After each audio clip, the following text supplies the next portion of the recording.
नमस्कार, मी डॉक्टर मच्छिंद्र बांगर महाराष्ट्रातील आणि देशातील हवामान परिस्थिती संदर्भात ताजा अंदाज देणार आहे. सध्या एक कमी दाबाचं क्षेत्र आपण यापूर्वी सांगितल्याप्रमाणे या ठिकाणी आहे, परंतु त्याचा प्रभाव अजून वाढलेला नाही. म्यानमारच्या बाजूने देखील एक कमी दाबाचं क्षेत्र आहे, परंतु त्याचाही प्रभाव अजून वाढून त्याची दिशा अशी निश्चित झालेली नाही आहे.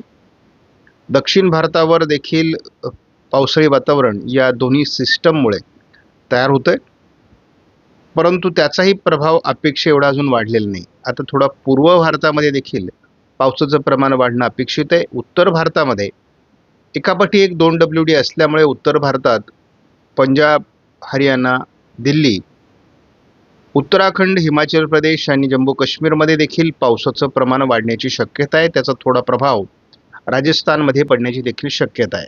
काल दिवसभरामध्ये मान्सूनने फारशी प्रगती केली नाही. 16 तारखेला आलेला मान्सून 18 ते 20 तारखेच्या दरम्यान एकाच ठिकाणी थांबलेला आहे. मात्र त्याची पुढची प्रगती होण्यासाठी अतिशय अनुकूल वातावरण आहे. देशातील सर्वोच्च तापमानाची नोंद बांदा या ठिकाणी 48.2 ही गेल्या 2 दिवसात झालेली आहे. मध्य प्रदेश भाजून निघतोय, त्यानंतर विदर्भातही त्याचं लोण पोहोचलं आहे. संपूर्ण उत्तर प्रदेश, दिल्लीपर्यंत त्याचा प्रभाव आहे आणि उष्णतेचा रेड अलर्ट भारतात जाहीर होणं ही धोक्याची घंटा आहे. याला एकमेव उपाय आहे आणि तो आहे झाडं जास्तीत जास्त प्रमाणात लागवड होणं. यावर्षी कमीत कमी एका व्यक्तीने एक झाड लावणं, यापासून याची सुरुवात जरी झाली तरी आपण काही प्रमाणात सावरू शकतो. अन्यथा दरवर्षी आपल्याला या उष्णतेच्या प्रमाणात ग्लोबल वॉर्मिंगमुळे वाढ होताना दिसणार आहे. त्यामुळे शेतकऱ्यांनी शक्यतो मोठी झाडं तोडू नयेत आणि जास्तीत जास्त झाडांची लागवड कशी होईल यावर भर द्यावा, अन्यथा शेती धोक्यात येणार आहे. ही परिस्थिती आपण बघतो 22 तारखेला देखील कायम आहे. मात्र महाराष्ट्राला थोडा या ठिकाणून उसंत मिळणार आहे. गुजरात, महाराष्ट्रामधील उष्णतामान 22 तारखेपासून कमी होण्याची शक्यता आहे. पावसाचं प्रमाण अतिशय नगण्य आहे. 23 तारखेपासून उष्णतेच्या लाटेचा प्रभाव हळूहळू कमी व्हायला सुरुवात होईल, परंतु तरी देखील अनेक राज्यांमध्ये ऑरेंज अलर्ट देण्यात आला आहे. 24 तारखेला देखील ऑरेंज अलर्ट कायम आहे बऱ्याच राज्यांमध्ये. त्यामुळे उष्णतेचा प्रभाव इतक्या सहज संपणार नाही. उष्णतेचा चढलेला पारा 25 तारखेपासून कमी होणं अपेक्षित आहे. काल देशात विशेष पाऊस पडलेला नाही, परंतु तरी देखील दक्षिण भारत आणि थोडं पूर्व भारताच्या बंगालच्या उपसागराच्या किनारपट्टी भागात हलका पाऊस झालेला आहे. गेल्या आठवड्यात म्हणजे 20 तारखेपर्यंत केवळ हिंगोली आणि नांदेड जिल्ह्यात पावसाची नोंद झालेली आहे. पुणे आणि सातारामध्ये तुरळक पाऊस झालेला आहे. लातूरमध्ये बाकी विशेष पावसाची नोंद कुठेही झालेली नाही. गोंदियामध्ये हलका पाऊस झालेला आहे. या पलीकडे पावसाची नोंद झालेली नाही. संपूर्ण आपण जर प्री मान्सून पूर्वमोसमी पावसाचा जर आपण आढावा घेतला तर केवळ धुळे, जळगाव, छत्रपती संभाजीनगर, हिंगोली, पुणे आणि रायगड जिल्ह्याची नोंद ही सरासरीपेक्षा जास्त पावसासाठी होते. इतरत्र विशेष पावसाची नोंद झालेली नाही. महाराष्ट्रासाठी SMW मॉडेल अतिशय महत्त्वाचं आहे आणि त्या दृष्टीने आपण जर अंदाज बघितला तर आज 21 तारखेला महाराष्ट्राच्या बऱ्याच भागात वातावरण बदलणं अपेक्षित आहे. उद्या 22 तारखेला देखील हे प्रमाण महाराष्ट्रामध्ये पावसाचं वाढणं, मान्सून पूर्व पावसाचा प्रभाव महाराष्ट्रात वाढतोय असं स्पष्ट दिसतंय. 23, 24, 25ला देखील हे प्रमाण वाढत जाणं अपेक्षित आहे. अंदमान निकोबार बेटांकडे आणि मध्य अरबी समुद्रामध्ये अपेक्षित असलेलं कमी दाबाचं क्षेत्र तयार झाल्यास मान्सून पुढे सरकण्यास मदत होईल. साधारणपणे आपल्याला मान्सून हा 26-27ला केरळात आणि 4-5 तारखेला महाराष्ट्रात येणं अपेक्षित आहे. शिवाय जूनच्या पहिल्या आठवड्यात सर्वदूर भारतात पावसाचे संकेत आहेत. अद्याप as on today El Nino उद्भवलेला नाही. मान्सून मात्र येऊन 4-5 दिवस झालेले आहेत. अर्ली एंट्री झालेली आहे मान्सूनची. आज 21 तारीख आहे. आपल्याला सगळ्याला माहिती आहे 20-22 तारखेला अंदमानात मान्सून येत असतो, परंतु तो जवळपास 4-5 दिवस अगोदर चाललेला आहे आणि त्याच्यामुळे आपल्याला काही पावसाचे दिवस जास्त मिळण्याची शक्यता आहे. जे काय होईल ते जूनमध्येच होईल हे लक्षात घ्या.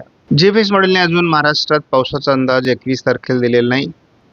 उद्या थोडा कोकणामध्ये पावसाचा अंदाज आहे, परंतु विशेष नाही. उत्तर भारतात एक WD येणार आहे. अंदमानात आणि दक्षिण अरबी समुद्रात एक सिस्टम आहे, परंतु ती विरुद्ध जाताना या ठिकाणी दाखवली आहे. साधारण 26 तारखेला बंगालच्या उपसागरातील सिस्टम थोडी भारताच्या दिशेने मूव्ह करायला सुरुवात करेल असा अंदाज आहे, परंतु विशेष वातावरण दाखवलेलं नाही. भारतातील सर्वाधिक उष्णतेची नोंद होऊ शकते अशी परिस्थिती आहे. आपण बघतो विदर्भ आणि तेलंगणा, आंध्र प्रदेश या भागाकडे उष्णतेची तीव्रता अजून कायम आहे.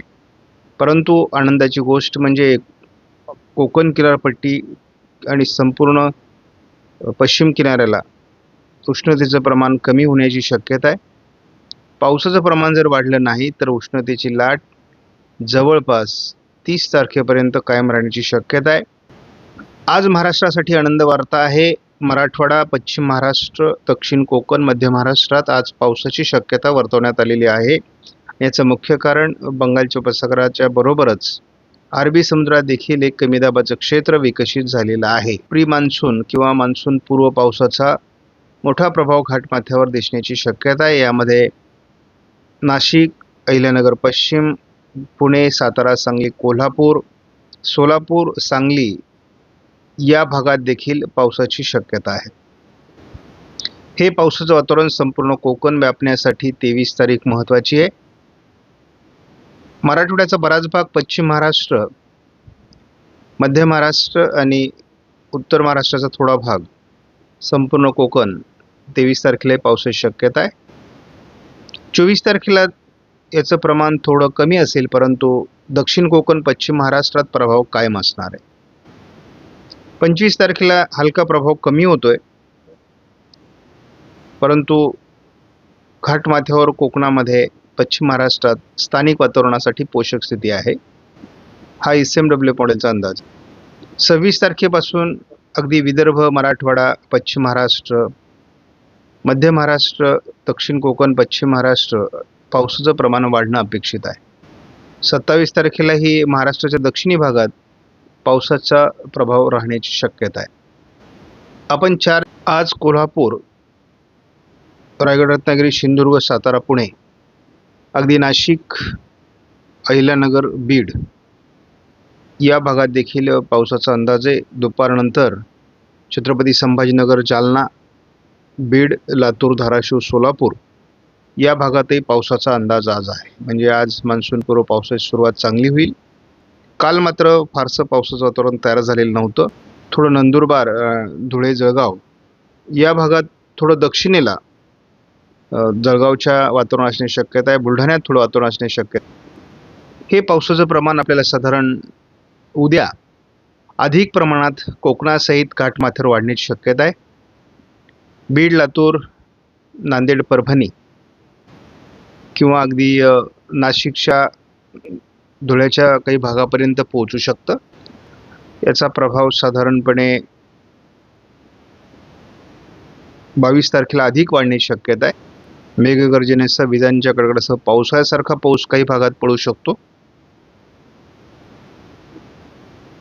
म्हणजे वाहनी पावसाची शक्यता 22 तारखेला आहे. 23 तारखेला महाराष्ट्रातील नांदेड, परभणी, लातूर, धाराशिव, सोलापूर, सांगली, कोल्हापूर, सातारा, पुणे, रायगड, रत्नागिरी, सिंधुदुर्ग, अगदी धुळे, छत्रपती संभाजीनगर, जालना, अकोले या सर्व भागामध्ये पावसाचं प्रमाण वाढणं अपेक्षित आहे. आपण 24 तारखेला पावसाचं प्रमाण कमी होईल असं म्हणतोय, परंतु कमी दाबाचं क्षेत्र हे कोकण किनारपट्टीकडे सरकणं अपेक्षित दिसतंय. आणि असं झालं तर कोकणात पहिला मुसळधार पाऊस 24 तारखेलाच होईल. 24 तारखेला घाटमाथ्यावर आणि अगदी सांगली, पुणे, कोल्हापूर भागात मोठं पावसाळी क्षेत्र आपल्याला बघायला मिळू शकतं. तुलनेत 25 तारखेला याचं प्रमाण थोडं कमी जरी असलं तरी घाटमाथ्यावर आणि दक्षिण कोकण, पश्चिम महाराष्ट्रातील जिल्ह्यांमध्ये याचा प्रभाव असणार. मात्र सुरुवातीच्या काळात जळगाव म्हणजे उत्तर महाराष्ट्रातील जिल्ह्यांमध्ये आणि विदर्भ, मराठवाड्याच्या उत्तरेकडील भागात याचं प्रमाण कमी राहील. आपण जर या मॉडेलनुसार एकत्रित पावसाचं प्रमाण कसं वाढतं हे जर बघितलं तर प्रत्येक दिवशी पावसाचं प्रमाण हे दक्षिण भारतापासून तर अगदी महाराष्ट्राच्या बहुतांश भागाकडे सरकतंय. प्रत्येक दिवशी यामध्ये वाढ होणं अपेक्षित आहे. यापूर्वी आपल्याला ज्या पद्धतीने पावसाचं प्रमाण कमी होताना दिसत होतं ते आता महाराष्ट्राच्या अगदी मराठवाडा, उत्तर महाराष्ट्राच्या काही भागापर्यंत पोहोचतंय. आयकॉन मॉडेलने देखील आपण धावता अंदाज बघणार आहोत. साधारण 21 तारखेपासून आज आणि उद्या पावसाचं प्रमाण वाढताना दाखवलेलं आहे, परंतु ते नाशिकसह कोल्हापूरपर्यंत आणि दक्षिण कोकणामध्ये रायगड, रत्नागिरी, सिंधुदुर्गमध्ये हे प्रमाण वाढताना दाखवलेलं आहे.